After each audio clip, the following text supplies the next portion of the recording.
Hamıya salam. Heç düşünmüsünüzmü? Bir insanın yazdığı cəmi 6 komediya bütöv bir cəmiyyəti dəyişə bilər?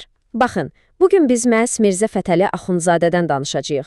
Və onun təkcə Azərbaycan dramaturgiyasının əsasını qoymaqla qalmayıb, həm də bir milləti sözün əsl mənasında qəflət yuxusundan oyatmağa çalışan ölməz əsərlərini təhlil edəcəyik. Axundzadənin cəsarətini tam anlamaq üçün gəlin birlikdə onun yaşadığı dövrə, o cəmiyyətə bir nəzər salaq. Deməli, 19-cu əsrdən danışırıq. Elə bir dövr ki, dəyişikliklər çox ləng gedirdi, köhnə qaydalar hələ də hökm sürürdü və hər hansı bir tərəqqi, irəliləyiş fikri demək olar ki, boğulurdu. Axundzadə öz məqsədini bu bir cümlə ilə necə də dəqiq ifadə edib. Asiya xalqlarının nadanlıq və qəflət yuxusundan oyatmaq. Bu, sadəcə ədəbiyyat yaratmaq deyildi, yox, bu əsl oyanışa çağırışı idi. Onun qələmi bir alət idisə, komediyaları da o qəflət yuxusunda olan cəmiyyəti silkələyən bir zəngli saat funksiyasını daşıyırdı. Yaxşı, bəs bu qəflət yuxusu dediyimiz nə idi? Söhbət nədən gedirdi?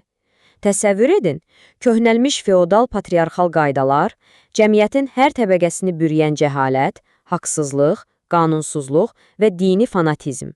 Hər şeyin donub qaldığı, durğunluq içində olduğu bir mühitdə Axundzadənin komediyaları sanki bu acı reallıqlara tutulan amansız bir güzgü idi. Belə bir mühitdə bir yazıcı tək başına nə edə bilərdi ki? Amma Axundzadə sadəcə bir yazıcı olmadı.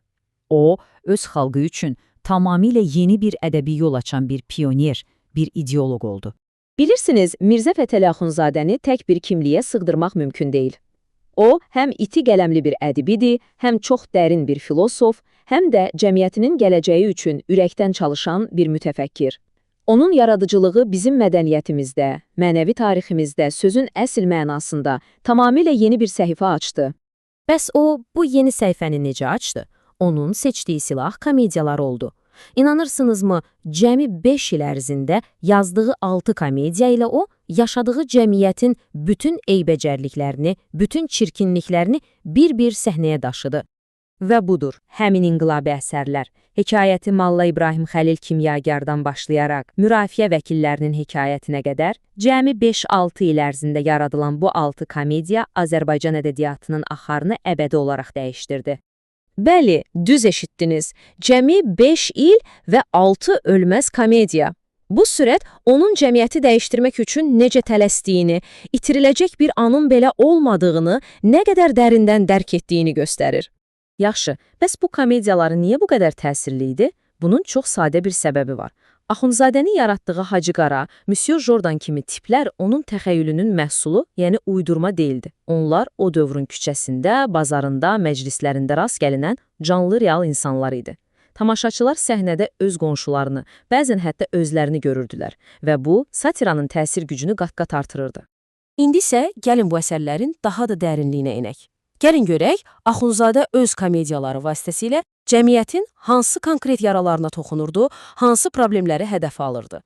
Onun tənqidinin ilk və bəlkə də ən kəskin hədəfi cəmiyyəti içindən çürüdən cəhalət və məfhumat idi. Axundzadə çox yaxşı bilirdi ki, tərəqqinin ən böyük düşməni məhz budur. O, Xırsquldurbasan kimi əsərlərdə xalqın batil inanclarını lağa qoymaqdan tutmuş, fırıldaqçı kimyagərlərə qədər hər kəsi gülüşün o böyük gücü ilə ifşa etməyə başladı.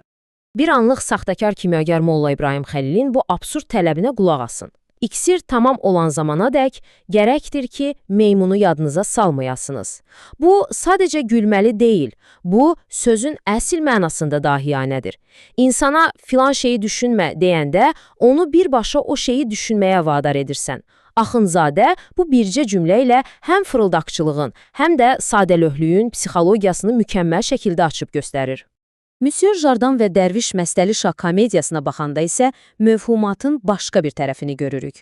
Obrazlar həyatlarının ən vacib qərarlarını verərkən ağıla, məntiqə yox, saxtakar bir dərvişin sehrinə, onun cadusuna bel bağlayırlar. Bax, Axundzadənin tənqid etdiyi acı reallıq məhz buydu. Amma Axundzadənin hədəfində təkcə aldadılanlar yox idi. Həm də gücdən sui-istifadə edənlər, hakim sinfin nümayəndələri var idi.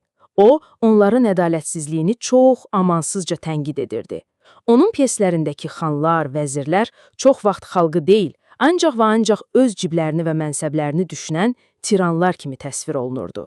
Hətta mürafiə vəkillərinin hekayəti əsərində bu çürümənin ədalət sisteminin özünə belə necə sızdığını göstərirdi. Sərgüzəştli Vəziri Xani Lənkəran əsərindəki bu vəziyyət əslində hər şey deyir. Vəzirin bir insanı sadəcə şəxsi kini üzündən sürgün etdirmək fikri.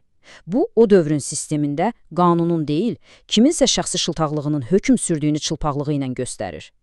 Ədalət şəxsi maraqlara asanlıqla qurban verilirdi. Və nəhayət, Axundzadənin üçüncü böyük hədəfi, cəmiyyəti mənəvi cəhətdən aşındıran xəsislik və tamahkarlıq, xüsusilə Hacı Qara kimi var-dövlət hərisi olan tacir obrazlarının timsalında, o, bu eybi bütün çılpaqlığı ilə səhnədə ifşa edirdi.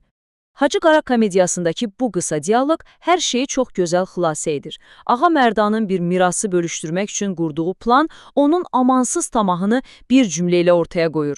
Axundzadə bax bu cür obrazlarla cəmiyyətdəki mənəvi çürümənin dəqiq bir portretini çəkirdi.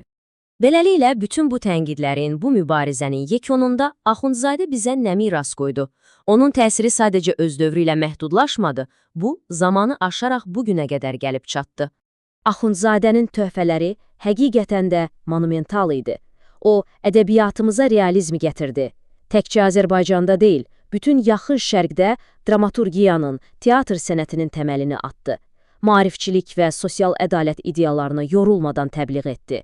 Və ən əsası, onun yaratdığı bu irs, bugün də səhnələrdə izlədiyimiz müasir teatrımızın və nəsrimizin möhkəm bir bünövrəsini təşkil edir. Və bu təhlili yekunlaşdırarkən, gəlin özümüzə çox vacib bir sual verək. Axundzadənin bir əsrdən çox əvvəl səhnəyə çıxardığı problemlər, cəhalət, mövhumat, məmur özbaşınalığı, ədalətsizlik bugün bizə nə qədər tanış gəlir? Bəlkə də onun mirasının ən böyük gücü bu sualın hələ də bu qədər aktual olmasındadır.